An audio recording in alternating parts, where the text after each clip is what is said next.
Nadreen, ये एक और मैंने आपको कहा था, याद होगा आपको 2024 में जब इलेक्शन हुए थे फरवरी में, उसके फौरन बाद मुझे गिरफ्तार कर लिया गया था और मुझे गिरफ्तार करके इन्होंने जेल भेज दिया। जब मैं वापस आया तो हुकूमतें सारी बन चुकी थी, लेकिन इलेक्शन अल्हम्दुलिल्लाह मैंने रिपोर्ट किया और पूरा रिपोर्ट किया था। अब हुआ ये कि मैंने उस वक्त एक जुमला बोला था जब मैं कैदियों वाली वैन में था।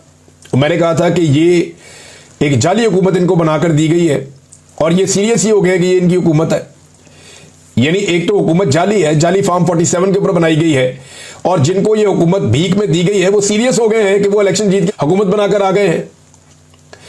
तो वाकई वो अब सीरियस हो गए हैं और अब उन्हें यह लगना शुरू हो गया है कि वो एस्टेब्लिशमेंट की मदद से नहीं आए, वो ब्यूरोक्रेसी की मदद से नहीं आए, आरओज ने जाली फार्म 47 जारी नहीं किए, बल्कि उन्हें अब यह लगता है कि वो उनका हक था जो उनको मिला है। ये अंदाजा करें आप। अब वो ब्यूरोक्रेसी जिन्होंने अपना मुंह काला किया जाली फार्म 47 जारी कर करके, वो भी गिरफ्त में आ रहे हैं और उन्होंने उनके खिलाफ भी कार्रवाई शुरू कर दी। कल को ये एस्टेब्लिशमेंट के खिलाफ भी करेंगे, इनको ये आदत है और एक दिन इनका रवैया यही होगा। और अगली बार इलेक्शन में मुझे ऐसा लगता है कि शायद ब्यूरोक्रेसी को इस्तेमाल ना किया जाए। हो सकता है कि अगली मर्तबा इलेक्शन में ब्यूरोक्रेसी की बजाय अदलिया को इस्तेमाल कर लिया जाए। जिस तरह से अदलिया को कंट्रोल कर लिया गया है, तो बड़े पैमाने पर अदलिया को भी इस्तेमाल किया जा सकता है। एस्टेब्लिशमेंट भी कर सकती है, मौजूदा हुकूमत भी कर सकती है। और उसका रीजन पता क्या है कि जब भी पाकिस्तान में फ्री एंड फेयर इलेक्शन होगा ना, तो एस्टेब्लिशमेंट को बदतरीन शिकस्त हो जाएगी। एस्टेब्लिशमेंट के बाद दो रास्ते बचे, या तो वो इस गंदे खेल को बंद कर दे और इसमें से बाहर निकल जाए और वो कहे जी हमारा कोई किरदार नहीं है, हम बाहर चले जाते हैं, तो फ्री एंड फेयर इलेक्शन हो जाए, तो वो उनको शिकस्त से ऐसे बच सकते हैं।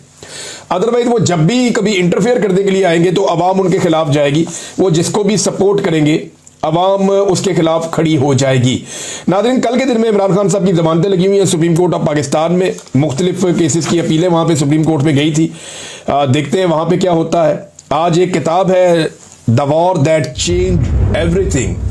ये किताब आज जो है एक ऐसी जंग जिसने सब कुछ तब्दील कर दिया।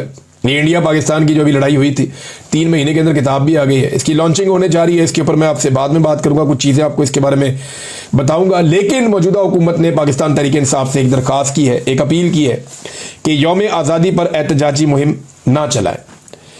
यानी वो ये कहते हैं कि आगे पीछे आप करें, लेकिन आप यौम आज़ादी पे आप एहतजाजी मुहिम ना चलाएं।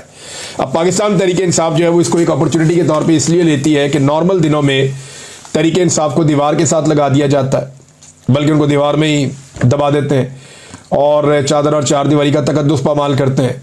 तो 14 अगस्त पे पीटीए को लगता है कि शायद